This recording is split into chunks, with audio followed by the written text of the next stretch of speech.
On va progresser dugg ci li nga xam ne mooy wàllu ressources naturelles yi. Il était important de rebondir sur ces questions essentielles parce que dafa am solo ci li ñuy waaj a dugg nii ci waxtaan bi ndax li koy lal yëpp dafay bokk ci lu am solo loo xam ne moom la ñuy wax transparence maanaam yorin gu sell te gouvernement bu bees bi daf ko porter en bandoulière ngir rek lépp loo xam ne gestion la gouvernance la te nga xam ne askanu Sénégal moo ko moom ñu mën ci gis seen bopp ci loolu Clédor dañuy dugg ci gestion or la gestion de l'or or bi il y a quelques semaines le gouvernement en tout cas le directeur général de la SOMISEN ak le ministre du pétrole et des énergies dem nañu fële nga xam ne également et des mines effectivement dem nañu fële ca Sabodola ba wan ñu li nga xam ne mooy installation ya fa nekk ñu bëri ci sénégalais yi bàyyi ñu ko woon xel bien que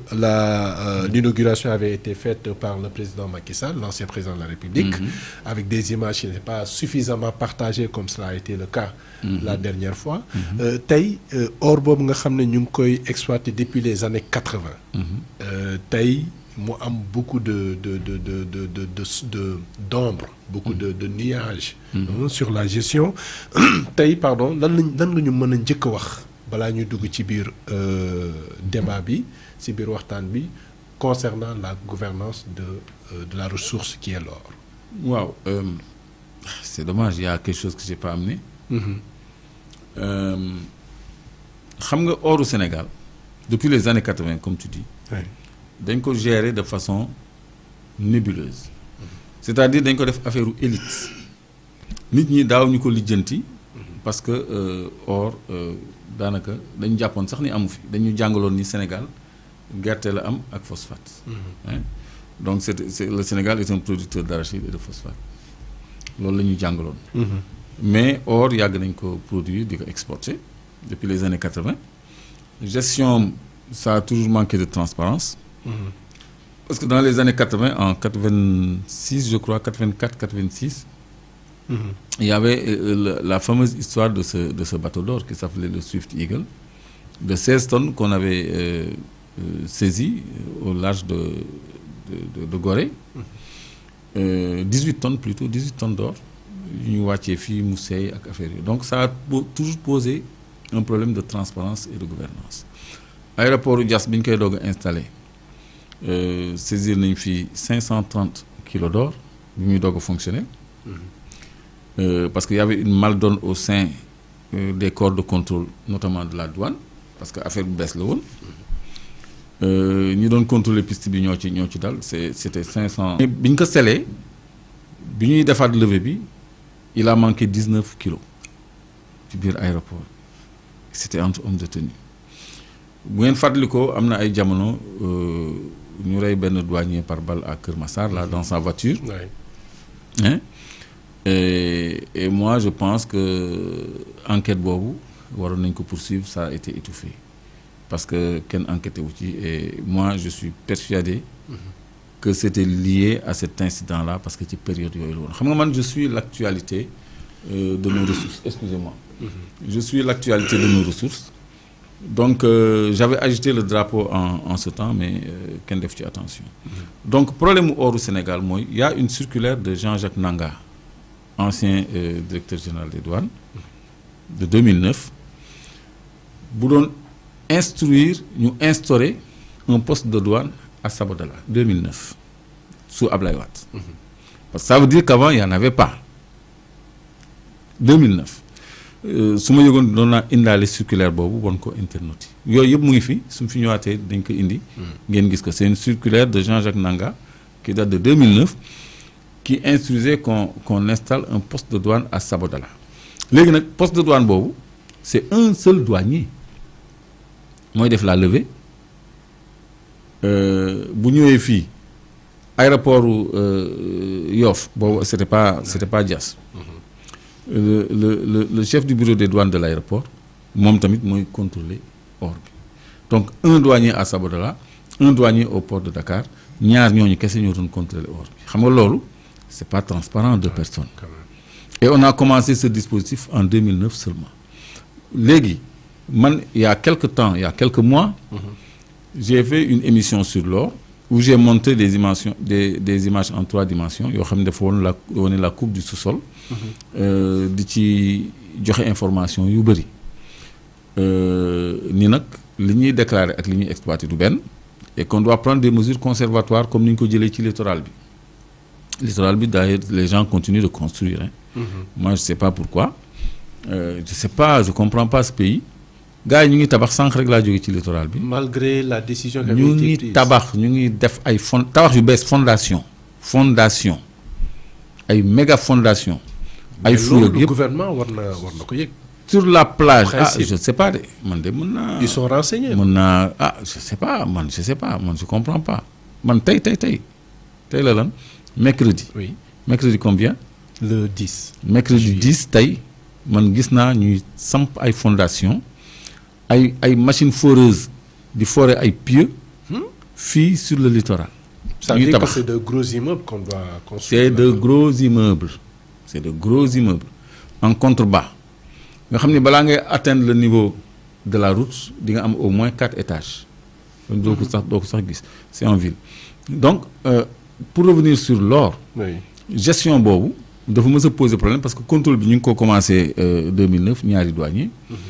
Mais bi ma defee sama dernière émission il y a quelques mois wane le potentiel ni dañu war a jël ay mesures conservatoires ba auditer le secteur le secteur minier au-delà du secteur aurifère. Je crois que nguur gi jël nañu ay mesures quand même parce que foofu saa yu fa avion jógee ñu wax ma ko yu bokkul ak avion personnel bi nag avion yóbbu or saa yu décollé ñu wax ma ko. de Sabodala parce que bii ñii di doog a installé avant vendredi le vol yi doon dem.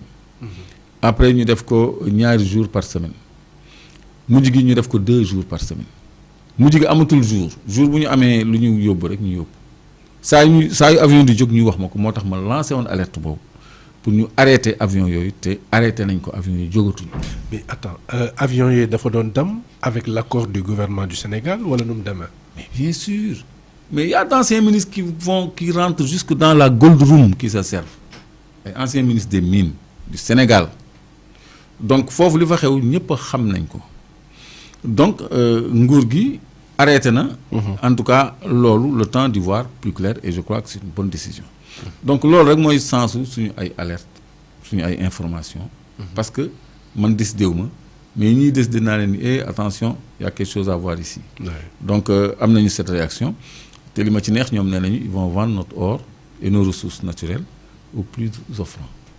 Ils sont pas obligés de commercer avec l'Europe. Le ministre Birame Souleye l'a dit. Si son intérêt est ailleurs, il ira ailleurs. Au plus offrant maanaam ki nga xam ne au mieux disant ñun gis nañ bu baax ci. waaw suñu bopp ci jënd. ku la fay 100 kii fay la 150 nga dem ci ki la fay 150. C'est ça waaw même bu leen contrat lié. Donc c'est la loi du marché. Donc loolu je crois que ñoom ñu ngi jëm ci rationaliser la gestion de l'or bi nga xam ni dafa commencer depuis les années 80 comme tu dis. Tey nag pour vous prouver que du tey la commencé intéressé wu ci suñu ay ressources. Notamment or beeg ñu ni mel. dama leen indil ay archives yoo xam ne kii c'est Walfadjri du 22 août 1994. Walfadjri Loro. waaw du 22 août 1994 li tax ma denc ko. mooy lii liiral ci kaw ñu dégg. Bataille autour de 70 milliards de francs CFA sur l'or de Sabodala. Or de Sabodala voilà. Or de Sabodala. Bataille autour de 70 milliards. La date c'est 94. Lundi 22 août 94. C'est ça. léegi lii xam nga lii day wane rek ni lu ma yàgg intéressé la. Donc beneen journal Walfadjri moins bien conservé mu ngi nii bii xoolal lu ñu bind l'encadré en bas ici. C'est accusation et querelle autour de 30 tonnes d'or. Donc au gisement de Sabodala. Voilà fii accusation et querelle. Accusation et querelle autour de 30 tonnes d'or. Gisement de Sabodala. On est en 97. On est en 97. Gis nga en 97 déjà il y avait ces problèmes sur l'or. Donc yii yëpp nag du ma leen woon yëpp dem leen di woon quelques archives rek yoo xam ne day won ni ñun on avait un potentiel depuis longtemps et voilà quoi. Donc lii je crois que c'est assez illustratif que or bi du léegi donc noonu la nekkee ci yeneen ressources yi nga xam ne ñu ngi koy exploiter y compris le pétrole. de ressources de recettes à coût de milliards avant la dévaluation. Voilà merci léegi attends il faut que je mette mes lunettes léegi damaa commencé magal. Donc ça c'est un journal Jeune Afrique Économie de 1997 et je l'ai gardé ce Jeune Afrique Économie de 1997 hein? Donc date baa ngi nii 1997 voilà je l'ai gardé juste pour ces informations sur nos ressources minières. Et le titre c'était Sénégal Eldorado minier. Attends Sénégal Eldorado minier dans l'Est. Maintenant dans cet encadré là on dit retombées pour l'économie. Cadre bien c'est mal cadré. Ça vient. Et y a l'écrit tel là non ci suuf fii ma teg sama baaraam. Voilà li ma taxoon ma bëggoon mu capturer ko c'était beaucoup plus simple.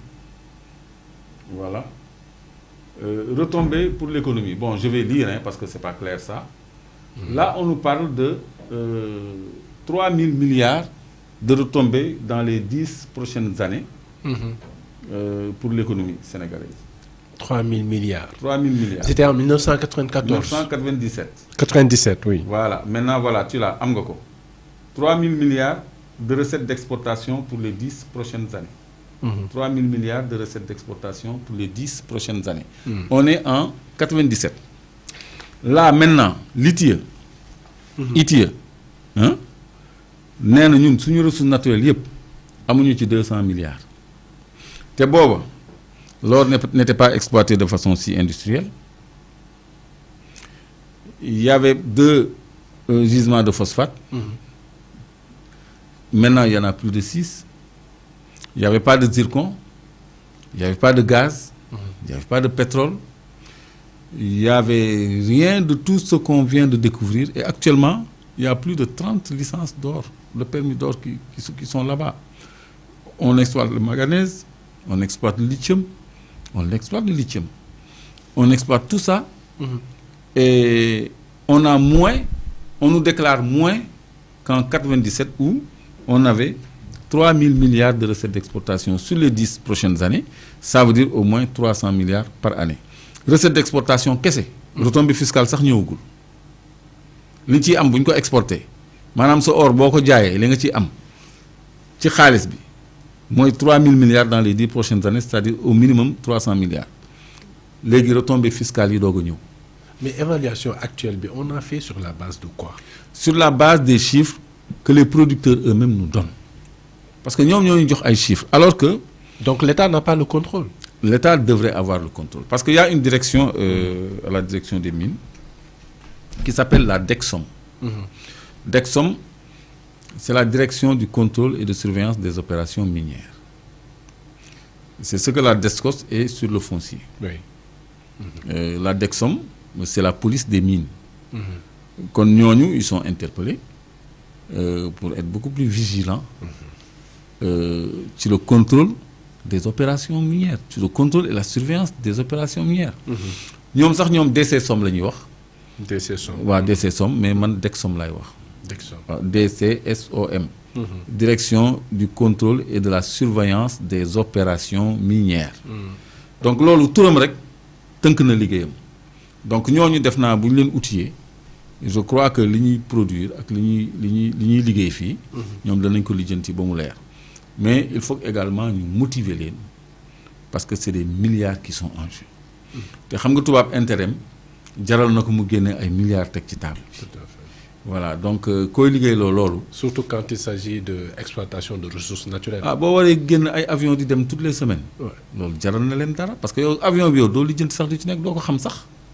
doo ko xam Et puis ce sont nos forces de l'ordre qui verrouillent la zone, qui escortent ça, hein, notre gendarmerie et tout. Gars yi escorter affaire yi comme mais mieux que le président de la République. Il y a quelque chose derrière. Alors donc loolu je crois que nguur gi nañ ci wut ay solutions pour quand même ñu xam lan la ñuy produire réellement ak fan la jëm. Mais de toute façon xam naa ni si c'est bien géré je crois que dans 2 ans on peut désendetter totalement le Sénégal. Je sais que la dette du Sénégal avoisine les 17 000 milliards. En 2 ans l'or seul l'or peut le résorber. Sans compter le gaz. waxaguñu gaz waxaguñu pétrole waxaguñu zircon waxaguñu leneen waxaguñu contrat révisé yi retombées yi muy am. Renonciation aux exonérations fiscales yi tamit retombées yi muy am. ñi dul fay impôt ñu fay impôt imagine ICS nous doit 200 milliards. Qu'il rechigne à payer. Les cimenteries nous doivent qui 22 milliards, qui 32 milliards, qui 12 milliards, etc. Alors que le gouvernement n'a mis que 53 milliards pour baisser les prix.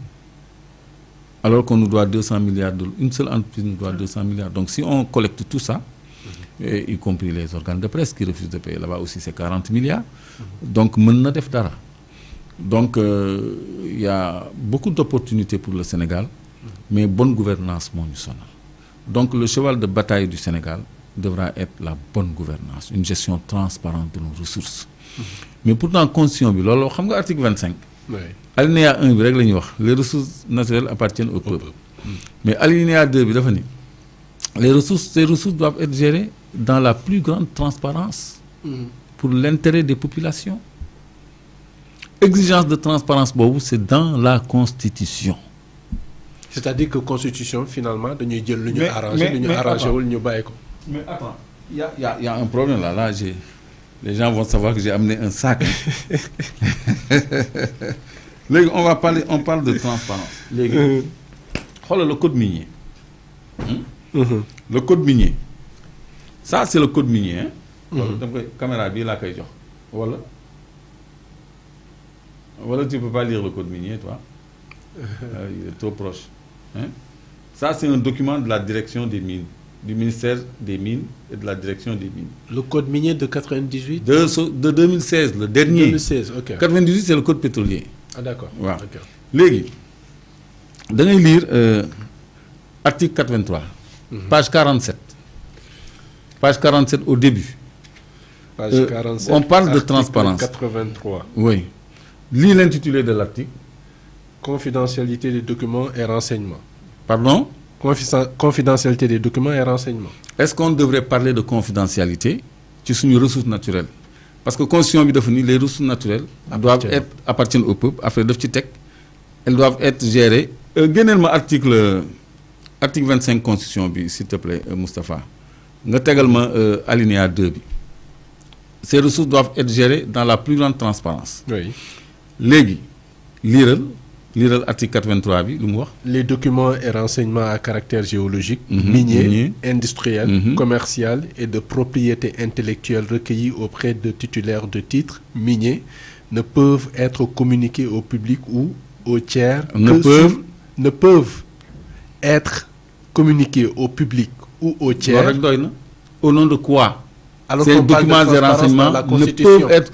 Mais léegi liiral li ma souligné fii le dernier alinéa lire ko. À haute voix ñu gis ko. Tout agent de l'administration des mines. Les menaces commencent, c'est des menaces. Tout agent de l'administration des mines qui a à connaître directement ou indirectement des informations ou du contenu des documents et renseignements de l'activité des titulaires de titres miniers est soumis aux obligations de secret professionnel. Sous réserve de dispositions du code pénal et du code de procédure pénale qui n'ont pas été énumérées ici. Lii c'est le code minier du Sénégal, le tout dernier de 96. De 2016. De 2016. Moi, je suis dans mes années passées là, avec des archives là. De 2016. Oui. Donc, lii amul yoon ci suñu code minier parce que c'est pas conforme à la Constitution. Moo tax Moustapha bëgg naa nga génneel ma article 25 alinéa 2 bu Constitution bi. Il parle de transparence dans la gouvernance de nos ressources naturelles. Léegi transparence boobu nag mooy le parent pauvre. Parce que kan moo fi xamoon ni dañuy exploiter fii manganèse bi mu ngi dem kan moo fi xamoon ni ñu ngi exploiter lithium Le manganèse du Congo. Oui, mais nous on en a ici, les Indiens l'exploitent au Sénégal ici depuis 2015. manganèse lu muy jariñ. Manganèse, oui, c'est un métal qui sert d'alliage à l'acier pour le rendre beaucoup plus rigide. Exemple, fer ou rail, waaw il faut que nous rax ci manganèse maanaam boo allier plusieurs métaux